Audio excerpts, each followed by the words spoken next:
Assalomu alaykum, hurmatli talabalar, hurmatli tinglovchilar. Bugun mamlakatshunoslik fanidan mavzuyimizni boshlaymiz. Bugungi mavzuyimiz Fransiyadagi siyosiy partiyalar va ularning roli.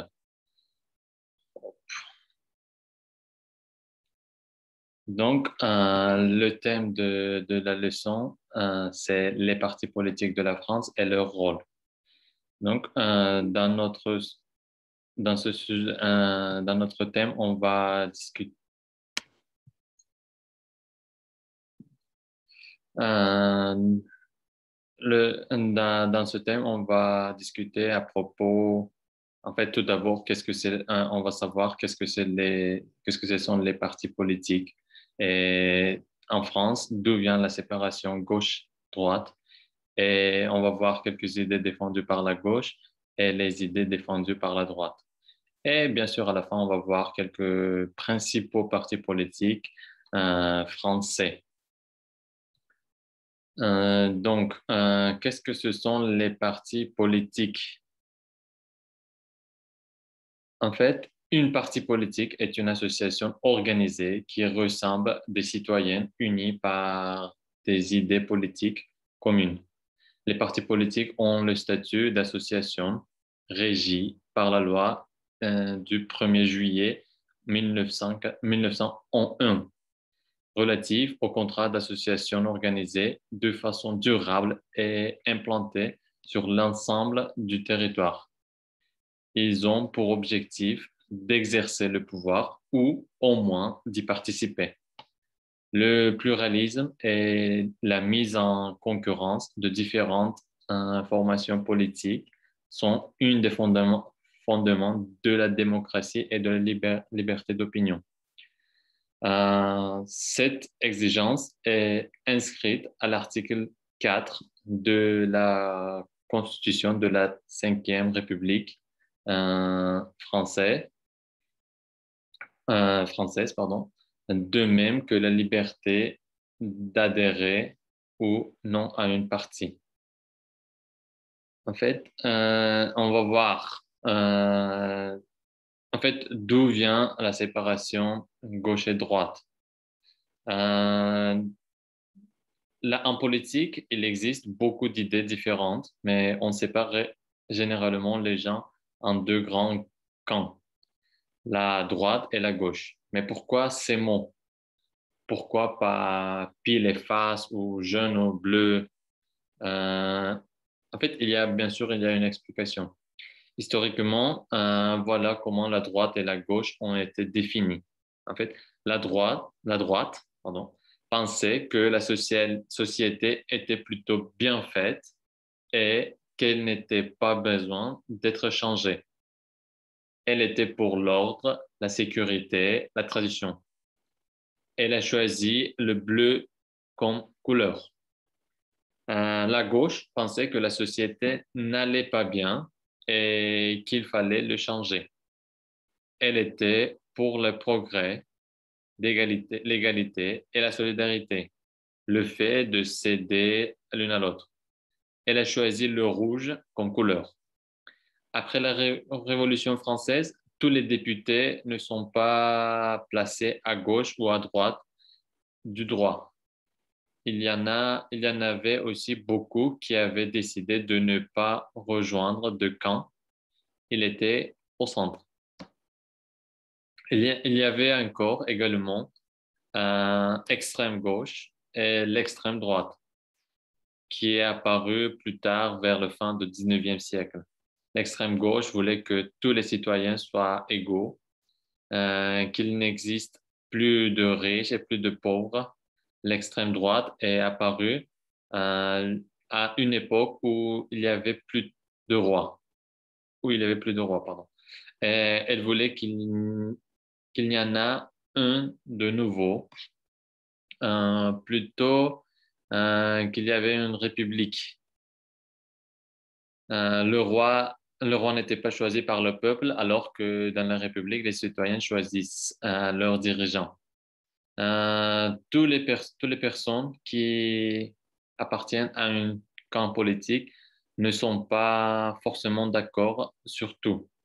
Et puis, les définitions de la droite et de la gauche ont évolué au fil du temps et ne sont plus exactement les mêmes aujourd'hui. Euh, voilà. Et on va parler un petit peu des idées défendues par la gauche et défendues par la droite. D'accord. Tout d'abord, les idées défendues par la gauche. La première idée que les gauches mettent en avant, c'est celle de l'égalité entre les gens et de la solidarité. Elle pense qu'il faut défendre les intérêts d'un groupe plutôt que ceux d'une personne. La priorité est de lutter contre l'inégalité entre les riches et les pauvres. Par exemple, elle estime que les riches doivent payer plus d'impôts, l'argent que voulait donner l'État, l'argent que voulait pardon, l'argent que les gens donnent à l'État et reçoivent moins d'aide que les pauvres. La gauche trouve également important que l'État finance les services publics comme les hôpitaux pour que tout le monde puisse y aller sans dépenser beaucoup d'argent. La deuxième idée, la gauche est également plus favorable que les droites à l'immigration, le fait que les étrangers viennent vivre en France.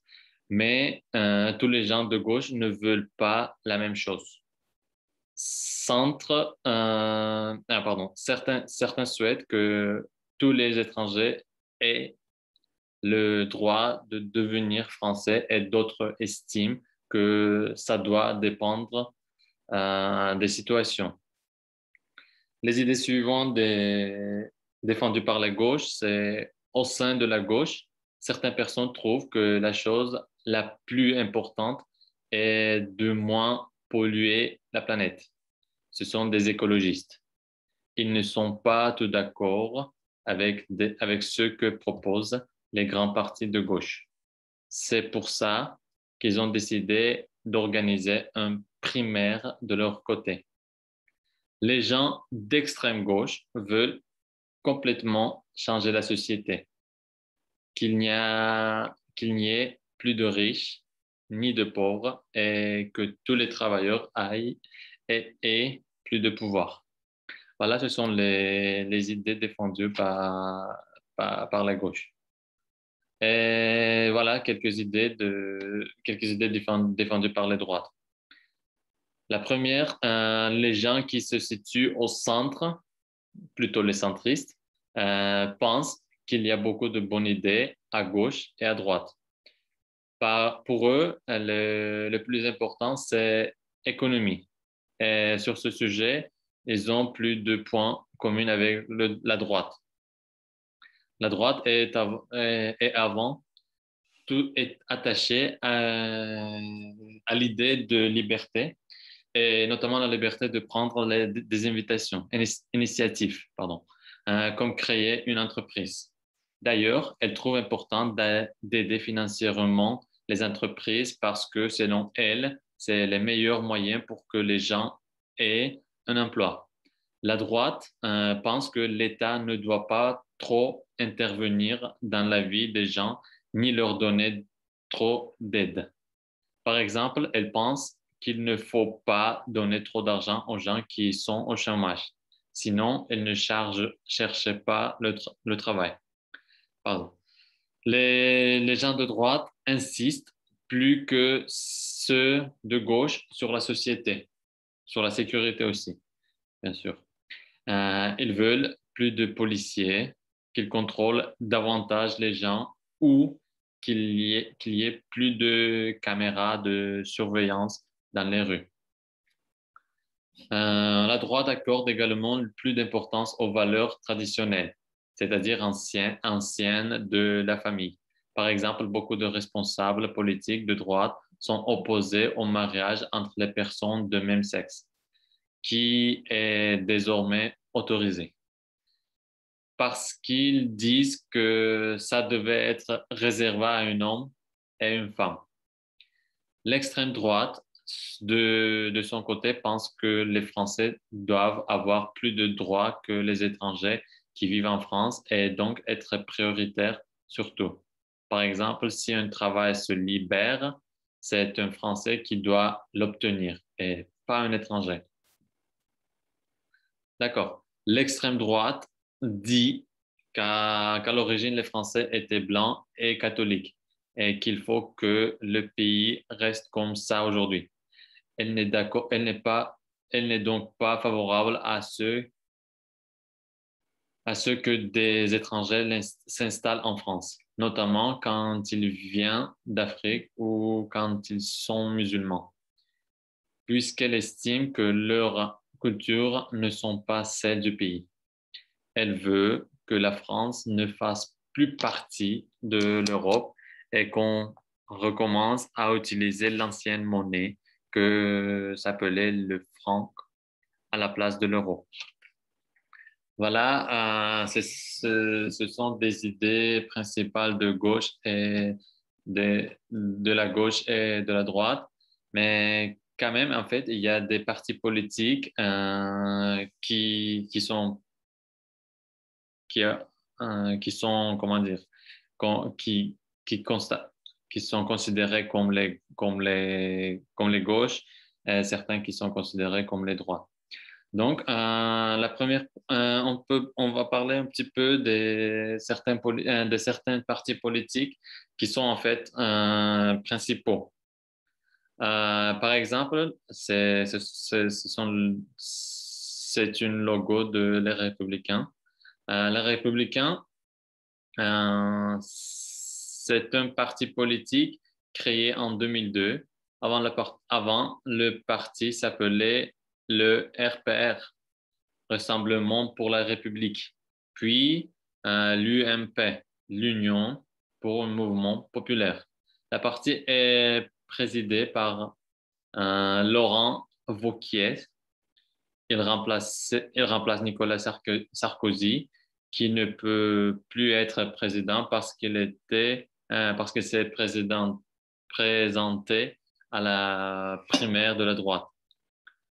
Donc, la deuxième, l'Union, l'Union pour le mouvement populaire. Cette parti politique aussi, il était créé en 2002 pour soutenir la candidature de Jacques Chirac au second tour de l'élection présidentielle. C'est le parti successeur de l'UDF, fondé en 1976 par Chirac lui-même. Et à présent, c'est la première partie parlementaire de France, occupant 354 sièges à l'hémicycle de l'Assemblée nationale. Il poursuit des idées gaullistes qui préconisent un homme fort à la tête d'un État musclé, donc le pouvoir est basé non pas sur l'action d'une élite, mais sur le large consensus populaire. Sur le plan sociologique, pardon, l'électorat de l'UMP est plutôt hétérogène, comprenant des ouvriers spécialisés, des artisans ou des agriculteurs, des cadres et des chefs d'entreprise, des catholiques pratiques et des laïcs. Donc, voilà, c'est l'UDF, l'Union pour la démocratie française, fondée en 1978 sous l'impulsion de Valéry Giscard d'Estaing. C'est en effet une confédération de trois partis qui conservent chacun une large autonomie. Ces trois partis sont les partis républicains qu'on a déjà vus, le Centre de démocratie sociaux et les partis radicaux, parmi lesquels les composantes le plus important est le PR, Parti républicain, avec un potentiel électoral de 12 à 15%. Il, Elle représente la droite classique, libérale et modérée. Le Parti socialiste, social-écologie, parfois on l'appelle social-écologie, né de la fusion de plusieurs composantes préexistantes en 1971. C'est une fondation plus jeune. Son ascension fut immédiate et spectaculaire grâce à l'activité dans son sein de François Mitterrand. Il prend les idées du socialisme démocratique sans toutefois vouloir abolir le capitalisme, se limitant seulement d'empêcher les excès. L'électorat, c'est environ 35% de ce parti modéré de gauche, se recrute surtout parmi les ouvriers spécialisés, les employés petits et moyens et des petits moyens fonctionnaires. Parti communiste français, c'est un autre parti français, né en 1920, peu après la révolution d'octobre en Russie. Ce parti fut pendant longtemps le second de grands partis communistes de l'Occident, derrière le PS italien. Suite à la création du PS et écroulement de l'idéologie de socialisme marxiste en Europe de l'Est, le Parti communiste français a considérablement perdu de son prestige et l'importance. Son potentiel électoral oscille aujourd'hui autour de 5%. Le Front National. Le Front National, fondé en 1972, ce parti d'extrême droite est avant tout celui d'un seul homme, son fondateur, Jean-Marie Le Pen. Ce dernier a le talent indéniable et pour beaucoup redoutable de flairer ce dont les Français ont peur et de traduire ses angoisses dans la formule simple et convaincante.